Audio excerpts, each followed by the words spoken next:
like the best part too, probably. Oh, 100%. All right. What is up, everyone? Welcome to another podcast. Can't believe I made it podcast. I have a really great guest who you already learned a bit about with the intro. So, Nicole, sorry, I cut you off. You moved. Tell me more. Yes, we just did this crazy thing.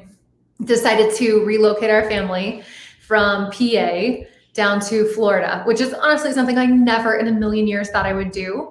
But family is down here. And one day, Patrick and I just sort of looked at each other and we were like, what are we waiting for? Yeah. Really nothing. Like, I guess we're just going to do this. Plus, in this weird, like, COVID world, it was sort of we just need to kind of move and do something versus just staying stuck in the house. So here we are. And living in Florida, I just saw an armadillo on my walk this morning, which was super weird. Wait, what? Yes, just like walking the dog, armadillo on the side of the road. And I was like, this has never happened to me before. Do I just like race past it? Like, it seems kind of fast for something living in a shell. I legitimately like don't know if this thing is going to attack me and my dog, but I think I could punt it if like it came down to that. I don't know. So I'm figuring it out day by day. What the hell? And all right, dude, Florida's wild for so many reasons, but one, like the wildlife there. Like I didn't even know armadillos were there. I do know like alligators or crocodiles. I really don't know the difference. My 5-year-old could tell me the difference if I asked her when I pick her up from school today, but like it's just real there. And I don't know the difference either, Desi, but I know that they live in the water in our backyard. So like my dog is never going off leash in Florida. Oh, Florida is wild. All right. So you and Patrick, so for listeners out there, Nicole is married to such a wonderful guy. Who I've only met a couple times, but I know that we could be really, really great friends if we were near each other. So you said you and Pat were just kind of talking and you just decided to move? Yeah. So my parents have lived down here in Florida for almost a decade.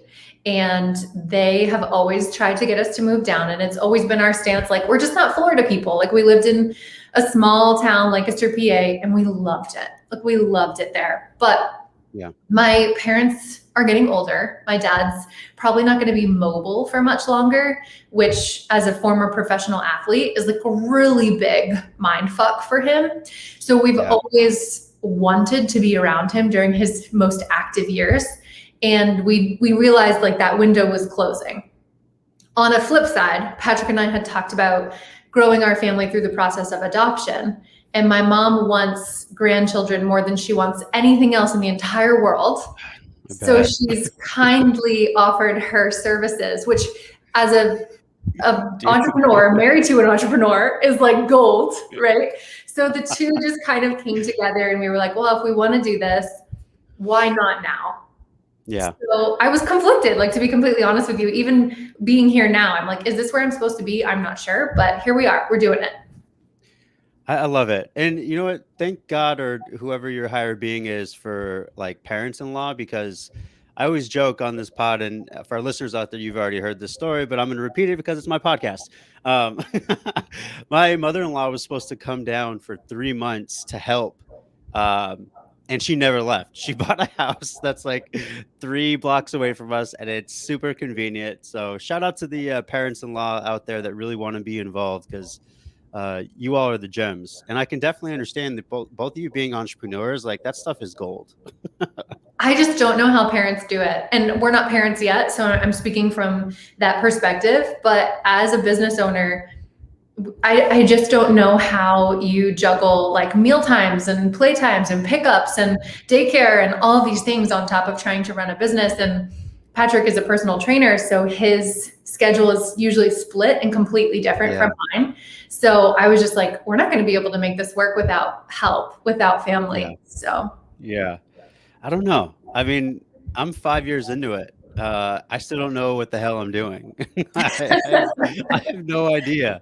I like oftentimes my wife and I will just talk about things that we intend to do, and then parenting kind of comes into play, and you're just like, well, I mean, I think this morning is a perfect example. So you and I both are dog parents, right?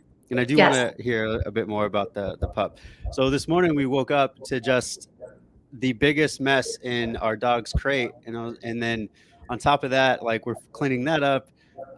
My daughter had a nosebleed, so I kind of wake up with like, all right, well, I'm not getting my morning routine this morning, so I'm just gonna have to deal with it. So Life it's flying by the your seat life. of your pants. Yes, flying by the seat of the pants. All right, so Nicole, you and I have had conversations as friends about a little bit of your process. And obviously, with this being the Can't Believe I Made It podcast, with these Friday series, we're diving into people's heroes' journeys and what got them through really, really tough times and what continues to help them see a personal evolution of themselves. So I figured for our pod listeners right now, Nicole, I mean, I know a lot of this story, but I don't know if, especially our listeners know this because of how miraculous and amazing you are. Um, let's start with childhood. Tell me about your childhood. I'm guessing you grew up in PA, but I actually don't know that part of the story. So let's start there. I did. I grew up in PA, homegrown, as we like to say. And that was kind of all I had ever known. And looking back, I see my childhood as being very idyllic.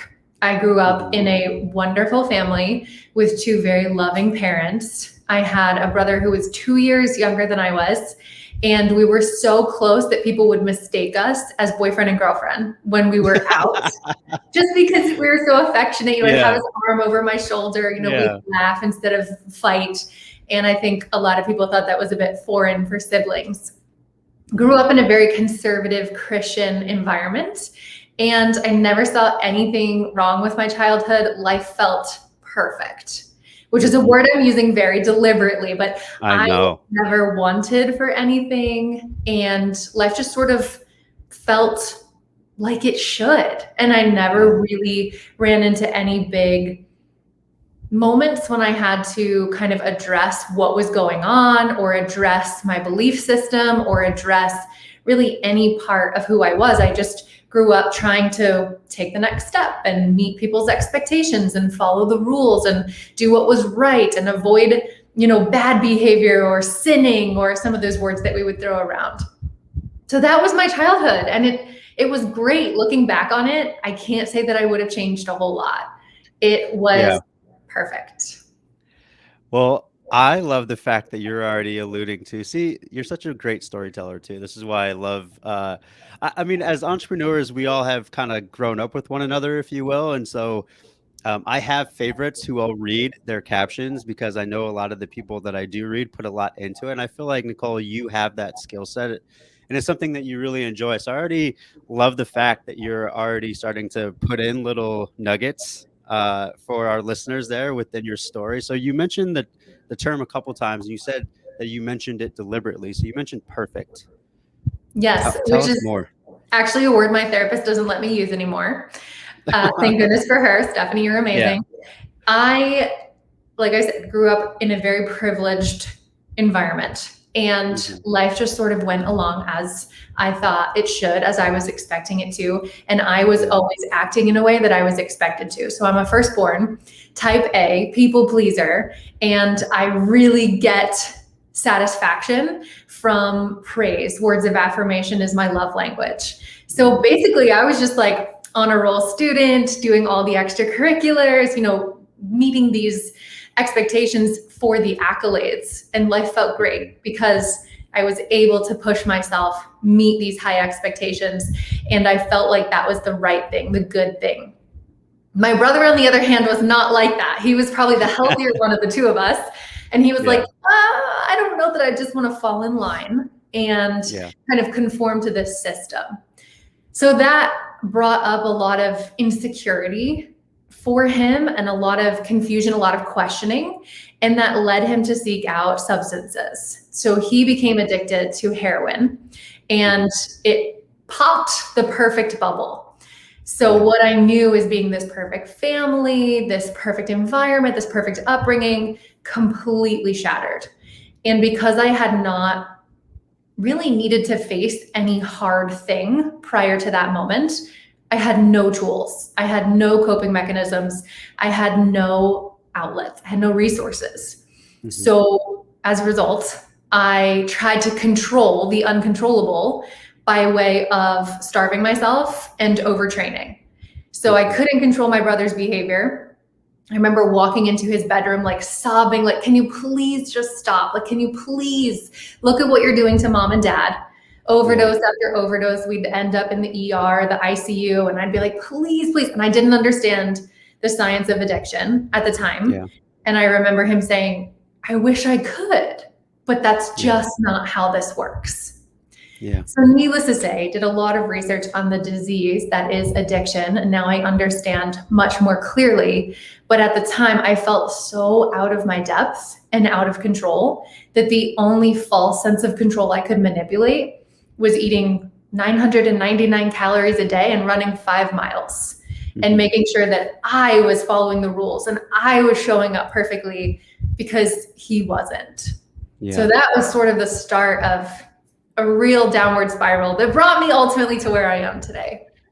Yeah. Well, I mean, Nicole, you mentioned a couple things in here, and I think I'm finding, especially with our female population, with these heroes' journey stories, a lot of them are starting out with things in my life were uncontrollable. So the one thing that I sought control of was what I had control of, which was my body and my food. And so as I'm listening to a lot of this, you and I both know my history working with eating disorders as a dietitian, very, very young in my career. So I very much understand it. And so you already gave us a little nugget of like your understanding of it. So going back to that, like perfect, I don't know, perfect life, I guess.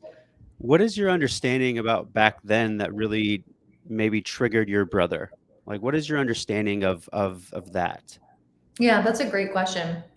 And actually, just as a kind of like an insert, when you mentioned the one thing I did have control of was my body, I don't know that I would agree.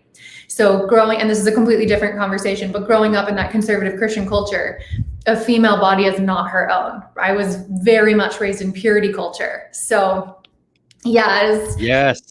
Oh your my body God. doesn't Okay. exist for your pleasure. You have to save yourself for this one person who's going to basically be your life. So I felt like for me, it was finding something that people couldn't see that didn't really matter. And in our diet culture world, showing up as thinner is idolized. So I could Yeah. do this thing, manipulate these variables, and it actually got me praise, not for anything healthy, but people saw it as a Yeah. good thing. Yeah. And I think in part, that's what my brother had such a difficult time with, was he saw through the bullshit, essentially, where people were praising the outside, but not really helping people figure out what was going on inside. So case in point, Yeah. in the church that I was raised in, and I'm not claiming that all churches are the same, but we would always talk about doing the right thing. But for people who were struggling with addiction or any type of personal strife or struggle, there was very little support. It was like, you're doing this bad thing, that's gonna hush hush. Like, we have to keep quiet about it, and it's in Yeah. secret. And I think that just breeds shame. So Yeah. as someone who was struggling with a lack of confidence in who he was, a lack of self-esteem, I just don't think he had anywhere to turn, because in that community, it's, well, if you just pray, it'll be better. And, we'll put you on the prayer request list, but nobody's really talking about the hard stuff. And those conversations aren't attractive. And it was just so difficult. And I think he just realized that he wasn't getting what he needed. So he tried to cover that up, just like I covered mine up with an eating disorder. He chose heroin instead. And so that gave him this, and he would even tell us, he knew when he started smoking marijuana. He came to my parents and said, I'm struggling with this and I don't know how to stop.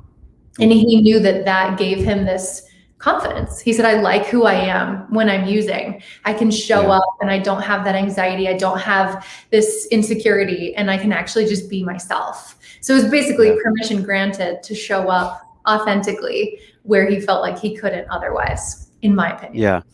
Yeah.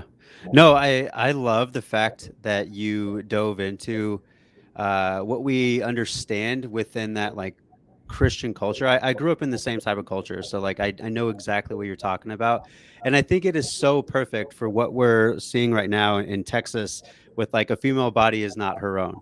I'm so glad, Nicole, that you mentioned that. Now, looking back during that time, how old were you during that time when you started to seek control through some of those measures? I would say my brother, Kevin, was probably 18. So I was Okay. 20 at the time. Okay. Okay. So you guys have a 2 year difference. And it seems like growing up, like he was your best friend, I'm guessing. Definitely. Okay. Yes. Yes. Okay. Okay. So going back to 20, like Nicole, how long did that last? I mean, what was the process like for you? It lasted a very long time. And for a while, I was in complete denial. I didn't see anything wrong with my behavior. I was lying to myself, in addition to Mhm. the occasional friend who would ask me if I was okay. Yeah. But I was, at the time, the child who wasn't causing trouble. So if Ah, you compare someone who's looking a little thin and skipping meals and running a yeah. lot to the child who's using heroin and needing to go into rehab and landing in the hospital, it was great, right? I could fly under the Yeah. radar. Yeah. So all of this was happening, and I was still trying to navigate my brother's substance use and feeling like I couldn't help him. So I was trying to give myself that false sense of control, all the while destroying my own body. And I didn't realize until after my undergraduate degree. So 4 years later, when I was going for my master's in nutrition science and public health, that I couldn't help other people if I didn't have my own shit together. So that was really like, I never had a light bulb moment, but for me, I can remember I studied abroad. So I was alone in the UK, and I was really just forced to sit with myself and acknowledge, okay, I really feel passionate about this. I know this is a problem and I want to do something about this, but I can't ever be the person people go to if I don't have the tools and use them myself. So for me, it Yeah. was about helping others, which is very much rooted in that Christian culture. Yes. But Yes. that was really the catalyst that allowed me to help myself.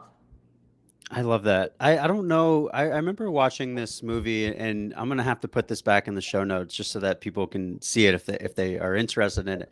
But I remember watching it then with my wife, who was my girlfriend back then, and it was a movie about addiction. And one of the things that really stuck out to me was they were talking about like, hey, how do you handle your spouse being addicted to substances? And what she said was so monumental. She's like, every day is a new day, and I have to constantly remind myself that I have to keep my side of the street clean. Um, and as you're talking about this, Nicole, I really, really love the insight of noticing that you really want to help people, but the only way really to help people is to help yourself first. So I'm wondering, thinking back at that time, I guess in the best of ways, like how did you get through it? What got you through? Who got you through? I mean, because it lasted more than a couple years, correct?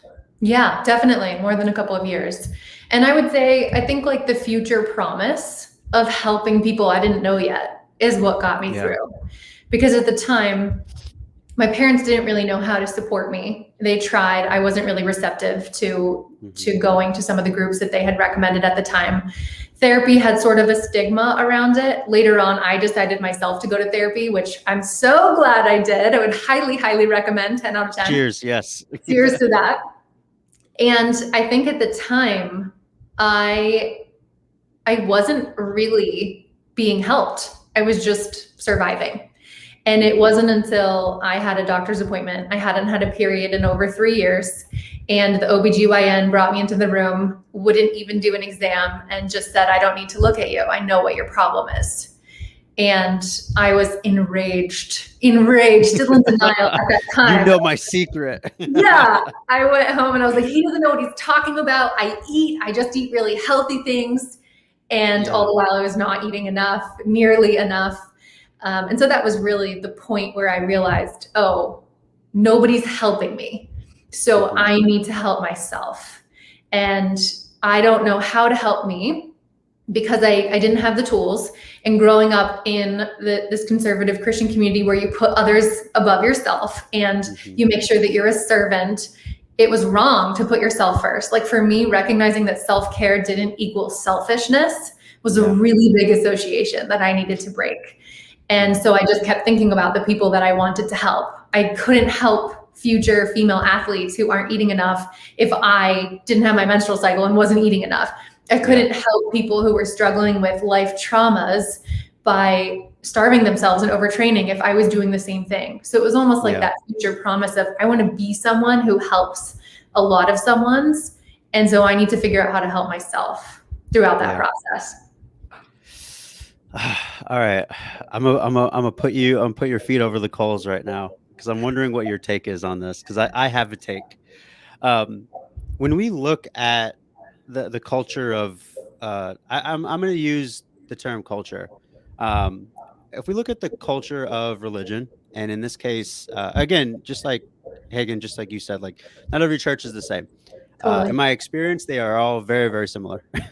That being said, why do you think people are being taught and also receive the message that in this case, self-care is selfish, or it's better to help others first? Like, why do you think that is? Because I have my take. I'll let you go first, but I'm gonna put your feet to the coal real quick. Oh, that's such a hot question. I feel like I need to spend like a couple of hours like journaling about it and thinking about it. The first answer, to be completely honest with you, the first answer that pops into my head is fear. So I think these religious systems, and I always grew up hearing the phrase, it's not a religion, it's a relationship. And I get that, but I do think that these religious systems are somewhat rooted in fear to keep us coming back and to kind of like sweep the rug out from under our feet by saying, you can't stand on your own two legs. You have to continue coming back and serving, and you have to make sure that you're paying it forward. And I just think a lot of that is where religion goes wrong, because if I look at the model that Jesus set, he would have never forsaken himself if it meant helping other people, right? Like it was always, I'm going to do what is best for you. And if that means taking care of myself first, I'm going to do that. And that wasn't what I learned growing up in religious systems. And the same thing with purity culture, right? It wasn't about, this is your body and here's how to care for it. And here's how you can show up best in this body that you've been given. It was very much, your body was made for man, and you need to fear any and all pleasure and sexual contact. And only in this one instance is this thing okay. And so even then, like as an adult engaging in a sexual relationship within marriage, there's so much fear surrounding that. And that's something else that, I've had to work through and help many of my clients work through. But yeah, I would love to hear your take on it. That was such a beautiful job, and I didn't even make you script it beforehand, which this is actually the way that I like it, because then people like they get to overthink it and then they give the PC answer, and I'm like, no, I want the real answer. So I'm gonna think of something else tonight and then be like, shoot, why didn't I say that? I'm not gonna listen to it if you send it over voice memo. I'm just letting you know right now. So my take on it is, and this is also just personal experience in a lot of ways, and what I've seen is that sin is such a horrible word growing up in that type of messaging and that type of system. You are not meant to be perfect, but damn it, like, don't sin. Don't you dare sin, because it's such a shameful act. And so for me, oftentimes the way that I see it is that it is way easier for you to focus on someone else rather than focusing on the things that possibly bother you about someone else, right? That's one thing growing up. Like, I'll pray for that person. Like, why don't you figure out yourself first? Right? So it's so much easier to like think about someone else and to help someone else before it is to actually help yourself. Because if you're helping yourself, then you're actually labeling and taking ownership of things that you need to work on and things that are painful. And because all of those things, that's going to produce shame, which we're both Brené Brown fans, right? What does she say? If we want to grow shame in the petri dish, we need silence, secrecy, and judgment. And in that system, there is a lot of that, right? So taking that idea right there, and this is something, Hagen, that I oftentimes find, and I'm sure that you probably encounter this too with clients that we serve, just being mentors, is that oftentimes there are some behavioral or substance addictions that are happening because the stigma of therapy or the stigma of getting help is such a huge thing that people struggle with that in silence. So, kind of going back to when you started to gain some traction in your recovery journey, I mean, what was going on at that time? Like, obviously, you got to that point where you're like, all right, I need some help. I don't know who can help me. I don't know what to do, but I need some help. This doctor just fleshed out my secret, like someone knows, right? So, what was the process of healing like for you? I think first, what I had to accept was that no matter how badly I wanted to help my brother, he had to help himself, and I Yes. couldn't be the catalyst for his change, even though Yeah. that was what I wanted more than anything in the world. And Mhm. actually, interestingly enough, it was at a point where he was in a halfway house and he was asking me for nutrition advice because he wanted to feel better and he was doing his own grocery shopping. And we talked about, creating a grocery list together and something that would be really cost effective for him. And, I was super excited because this was the first time that he Yeah. had come to me for help. And it felt like we had that best friend connection again. Yep. And he ended up relapsing again a few weeks after, and the grocery list was just so not important at the end of the day, Yeah. so it was like I put so much effort and Yeah. energy and hope behind this thing of like, yes, you're letting me help you, and at the end of the day his problem was so much bigger than whether to Mhm. buy like this brand of bread or this brand of bread. And so I think that was maybe the moment where I realized this is not a problem that I can solve. Yeah. I can support him and I can be there for him, but I can't do it. And so I think that Yeah. that was a big moment for me because it just helped me to release trying to solve that problem for him. And so then I was forced to focus on myself.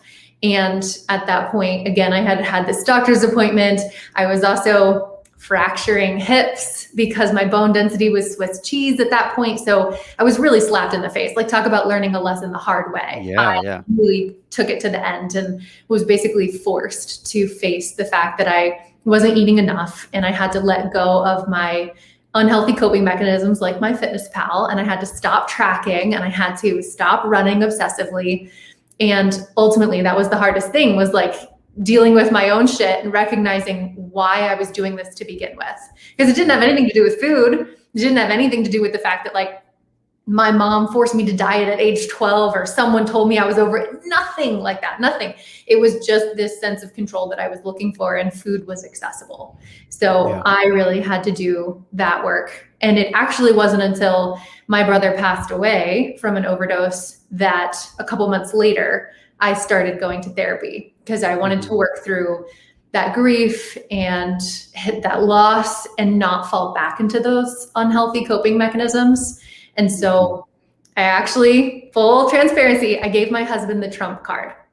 So Mhm. I said, my undergrad is in psychology. And I told myself I should be able to figure this out. I should be able to help myself through this. I overcame an eating disorder. My brother's substance use wasn't a surprise. It was over an 8-year battle. So I Yeah. have the tools I need to navigate this. But I told him, if you see me struggling and you feel like I can't see it, I give you the trump card to tell me that it's time to seek out a therapist. And he gave me, I think, about 4 months, and he issued that card. And I'm so glad that he did. And I have been in He's therapy awesome. ever since. He is awesome. Yes. Thank you for that. So I think, Nicole, I think it's really important too for our listeners to understand out there. I mean, the whole point behind any of the messaging is that we're all seeking this version of ourselves where we can live unapologetically, that we can live authentically, and we can call ourselves out, obviously empathically, to understand that like there might be things that we all need to work on, right? And I think it's really special for us to make sure that we are leaning into relationships that serve us. And I think, Hagen, you're talking about Patrick in such a phenomenal way. And like I said, I started the pod with like he's amazing, right? Um, what were some of the conversations like around that time? Because you gave him the trump card, and I'm sure it wasn't just like having dinner and then he just boom, hey, you're going to therapy. I'm sure it was probably a lead into like some safety, so that obviously you had already married him, like you trusted him. He was already a safe person. So what was that conversation like, thinking back? Yeah. We had been in a relationship for, I think, a couple of years at that point, maybe a year. So he had kind of seen me walking through this situation of Kevin, my brother, being in rehab and then, struggling to stay sober.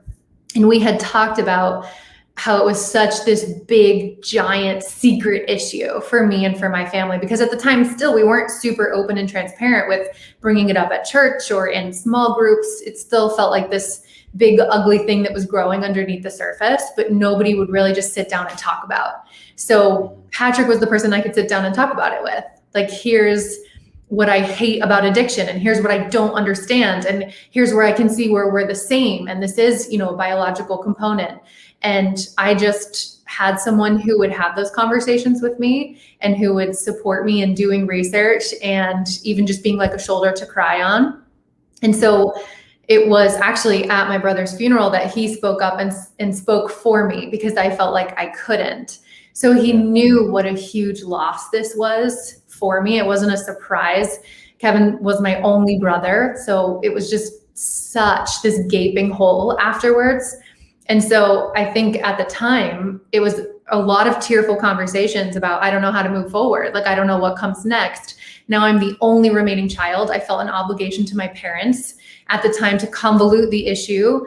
I had moved out to live with Patrick before marriage, mind you, which was like a huge issue as well. Looking back, it was the healthiest thing I possibly could have done, because my parents were struggling with their own grief and I had space to navigate mine. And so at the time, I think I just said, I want us to be healthy going through this process. And right now it just feels like the biggest hole ever. And I don't know how to make it a healthy thing. So I think I just need some time to be sad. And I think I just need some time to like let things be without trying to fix it. And he let me have that. He let me have that space. But then it was, impacting everyday life and impacting conversations, because there was a lot that I hadn't unpacked and unprocessed from the 8+ years that he was struggling with substance use. And so he very kindly and gently just brought up that he thought it was time that I talk to somebody else about it, because he didn't have the tools and he didn't have the skills to take that conversation further. And thank goodness he did. I think it takes such a high level of awareness that you can't help the person that you love the most. I think in so many ways, my wife and I have had to do that for one another. Like, hey, like, I love you. It's time. Like, because for me, like it's been so influential. I took a 2-year break off of therapy, and like, one of the things that we would often joke, my two therapists beforehand ended up retiring. And so there was an ongoing joke like Desi is retiring therapist type of thing. But those conversations are so great, because it allows you to continue to have safety to explore. And I think one of the things, Hagan, I want to get your take on this. As I become more trauma informed in my life, not only as a mentor, but even just myself, one of the greatest things that I came across, especially when we're looking at like helping your inner child, is that, and I still keep the picture on my desk every day, like a 7-year-old picture of me in a turtleneck. I'll have to get it as you're talking so you can see it. I look at that 7-year-old and I have to remind myself of things that I would want to have said to him, so that he doesn't have to struggle as much. And so I wonder for you, Hagan, if you can kind of look back at you guys as kids, you and Kevin, is there anything that you would want to say now that you know everything that you know, now that you've done the healing and continue to do the healing that you've been doing? Is there anything that you would go back and just impart, or what would you do if you could talk to young Nicole and young Kevin around that time? I feel like that could be 30 pages of journal response. The first thing that pops into my brain is just, you don't have to fit any type of mold.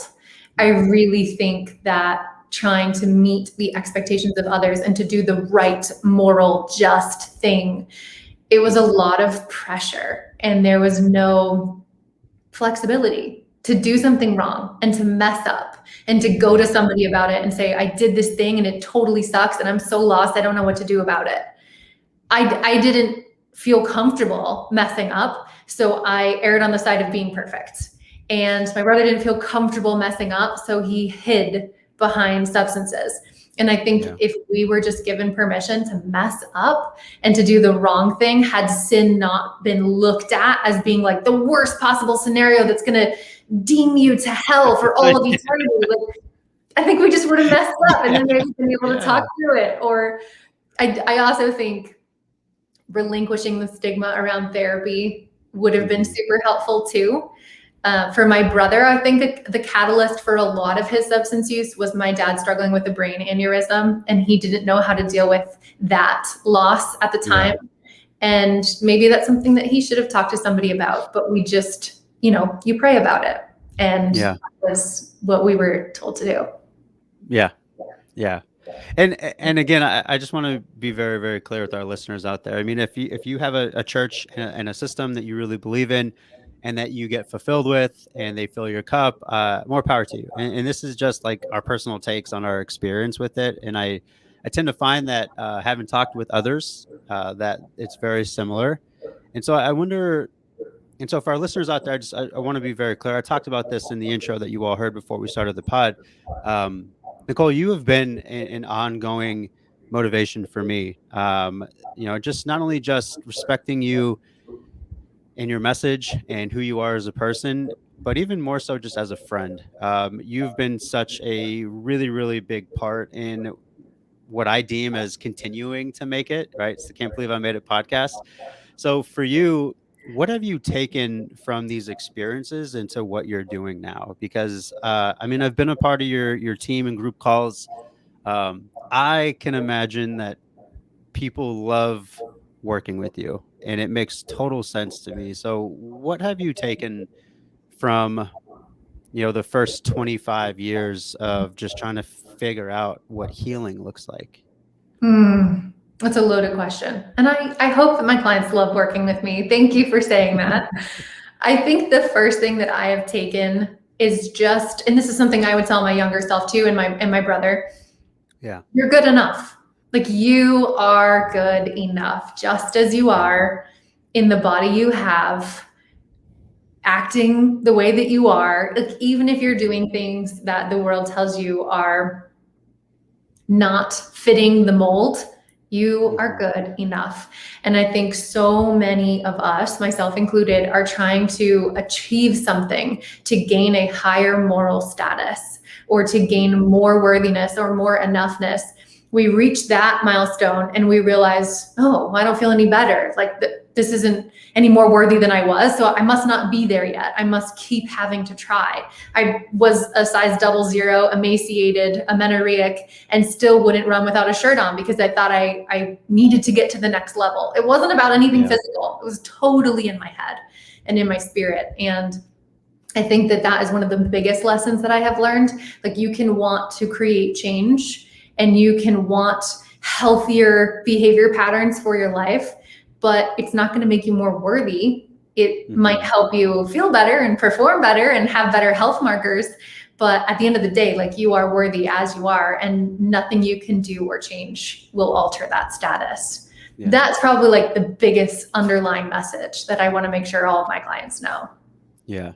And I think that's such an empowering message too. I mean, you and I have had conversations about this just as friends, about like, when people come into their own evolution in their health, their mental health, whatever that is, like, first off, like, hey, in this moment, you're enough. Let me teach you some things that are going to help you with your evolution. But in this moment, like, you are enough. Why do you think it's so hard for people to receive that?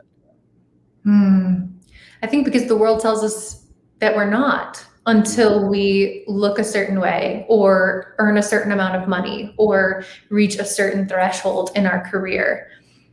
I am definitely a destination chaser. That was something I struggled with for a long time and still do, to be honest. So I have to prompt myself to say, what can you enjoy about this moment? Like, who are you right now, outside of work and outside of any label that you wear, mom, dad, sister, friend, entrepreneur, whatever?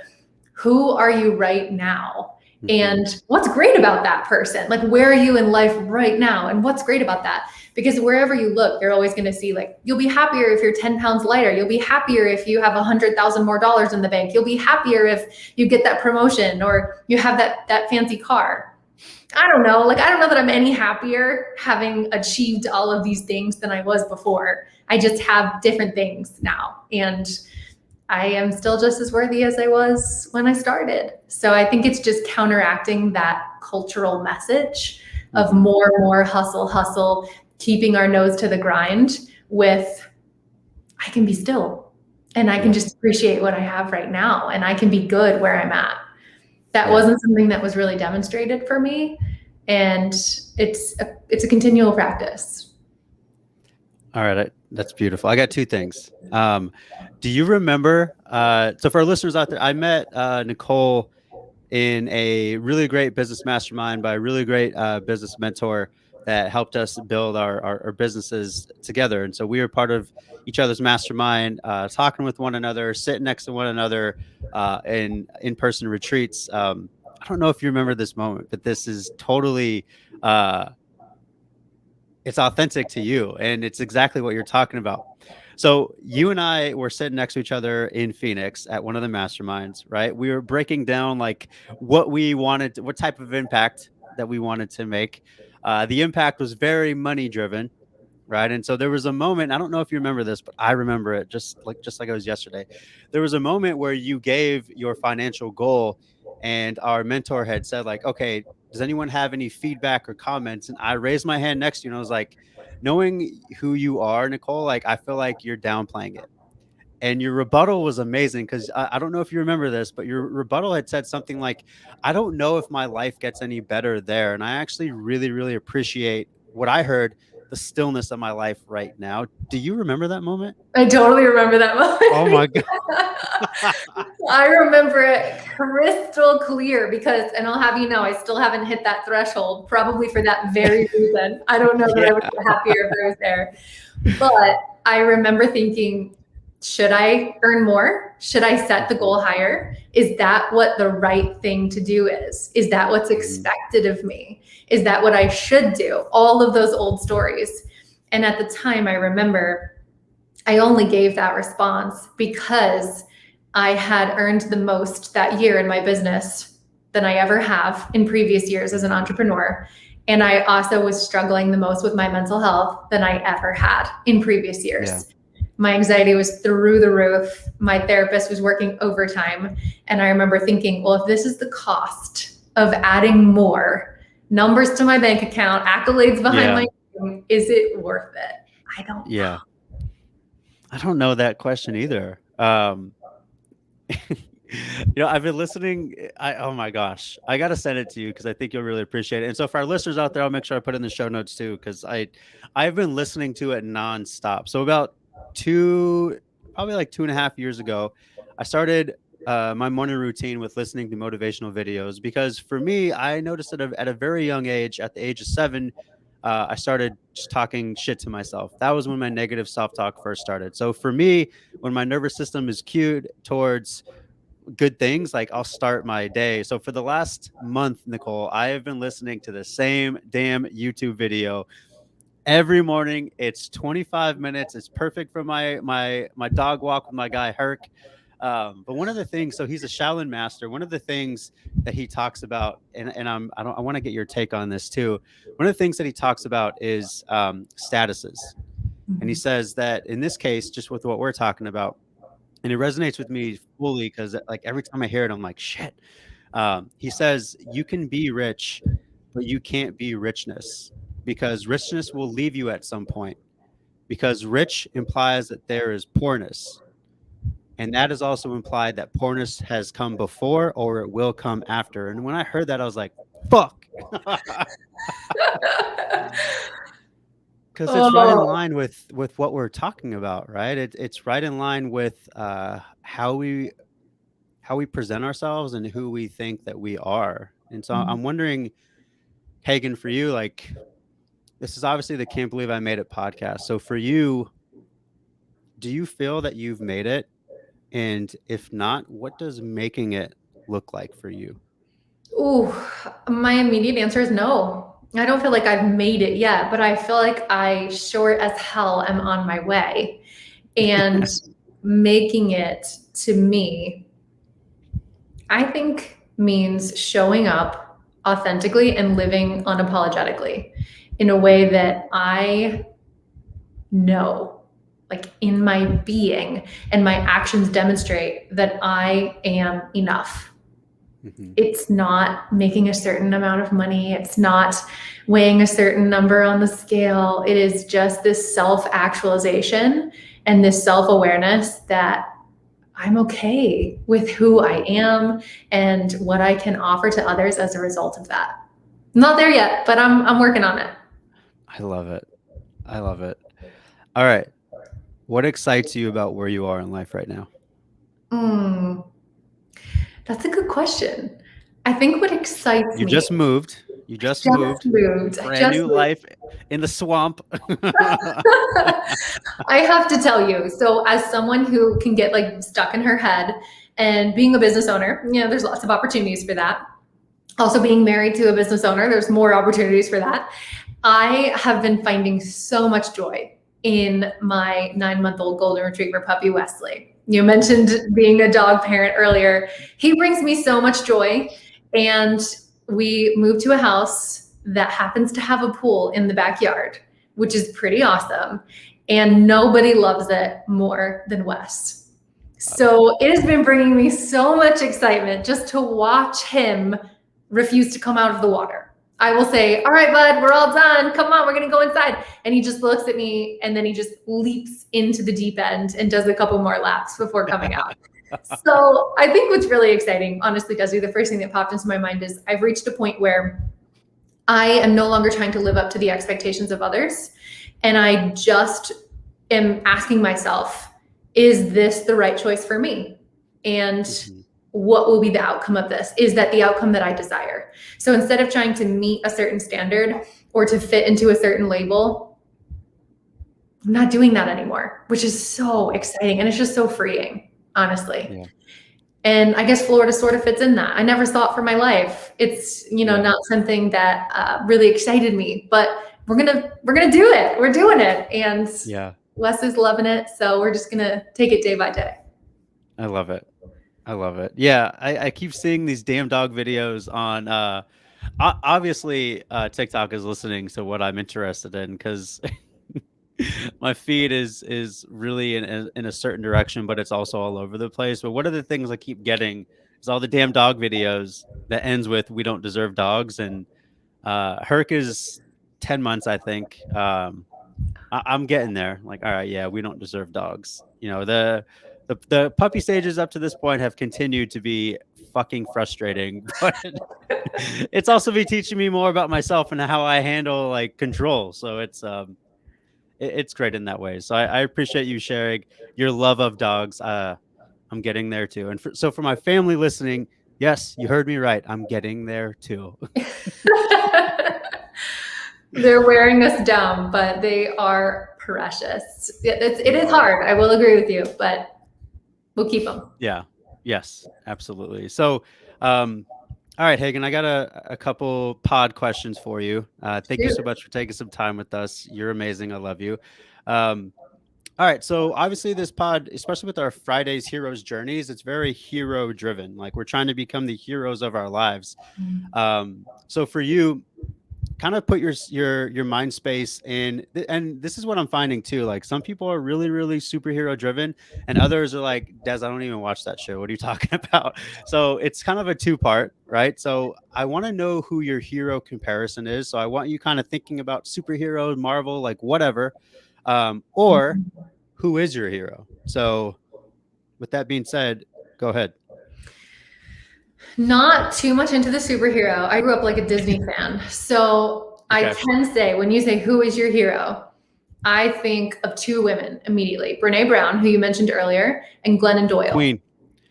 They are two women who just show up so unapologetically and for themselves and for others. And I want to emulate that so much. Oh my God. All right. If my wife listens to this, you have a new best friend. There you go. Her name's Nicole. I'm always in the market for new best friends, so that's great. Yeah. Okay, I love both of those people. Gosh, yeah, Glennon is doing such amazing things. Have you listened to her Yeah, podcast, Desi? I have. Yeah, the whole the cheetah metaphor. Um, God, that's my favorite. Like, yeah. So any of the stuff that either her or Brené do, it's like, yo, teach me. How do I how can I be your friends? Like, I know. that's Can I actually just be my your student for a while? yeah. That's actually like a big dream of my wife's. Like, just can I just be your friend with them? You know what? Glennon used to live in Florida, but I'm pretty sure she just relocated to California, so I missed my shot. You messed up. Yeah. Wrong coast. Yeah. Okay. All right, Hagan. Last question for you. So you're amazing. So for our listeners out there, where can people find you? What type of projects do you have right now that we can support you with? Yeah, any of that stuff for us. Love it. Yeah, I'm always hanging out on Instagram at Nutrition with Nicole. I am always in my DMs. I try to respond to all of them. And I just like hanging out and chatting. I really love that platform and how it just lets us be super relatable with each other. You can always visit me on my website, nutritioncoachingwithnicole.com. What I am kind of pouring my energy into right now is one-on-one nutrition coaching. And I have a 8-week group coaching program called the Mindful Eating Academy. So kind of takes nutrition and dives a little deeper into why we do what we do, why we eat the things that we eat, what does it give us, what are we really looking for, all the good juicy stuff. So that's getting ready to launch in the next month or so. And you can make sure you're up to speed with all of those announcements. Yes. Yes. All right. So for our listeners out there, obviously, you know, I'm very much a part of the psychology, the emotional agility side of just behavior. If you are looking to dive into food from this standpoint, Nicole is your person. I learned so much from her, just reading a lot of her content, knowing her as a friend, and there's just so much value that you can get. So if you have a chance, we'll make sure we put it in the show notes for you to go give her a follow. Um, Nicole, you're amazing. Thank you so much. This is like full circle. I've been on yours a couple times, and now you're on mine. So, I know. thank you, my friend. Thank you so much for this opportunity, Desi. It's always a pleasure to connect with you, and you too are doing amazing things. I appreciate that. All right. So, for our listeners out there, you already know the drill by now. So, homework. If there was a message in here that really resonated with you, all I want you to do is to go ahead and take a screenshot, tag myself, tag Nicole. We'll make sure that we put her handle in the show notes, and just let us know, you know, something that really resonated with you. You know, you already know the message by now. You know, information is always accessible through our thumbs, right? Or for the weirdos that use their index fingers to scroll. But it's the application that we really need to dive into. And this is part of that homework. This is part of you receiving information and then also teaching others. And that's how we complete the learning cycle. So thank you so much for tuning in. We'll catch you next Friday for another Hero's Journey chat. Thank you.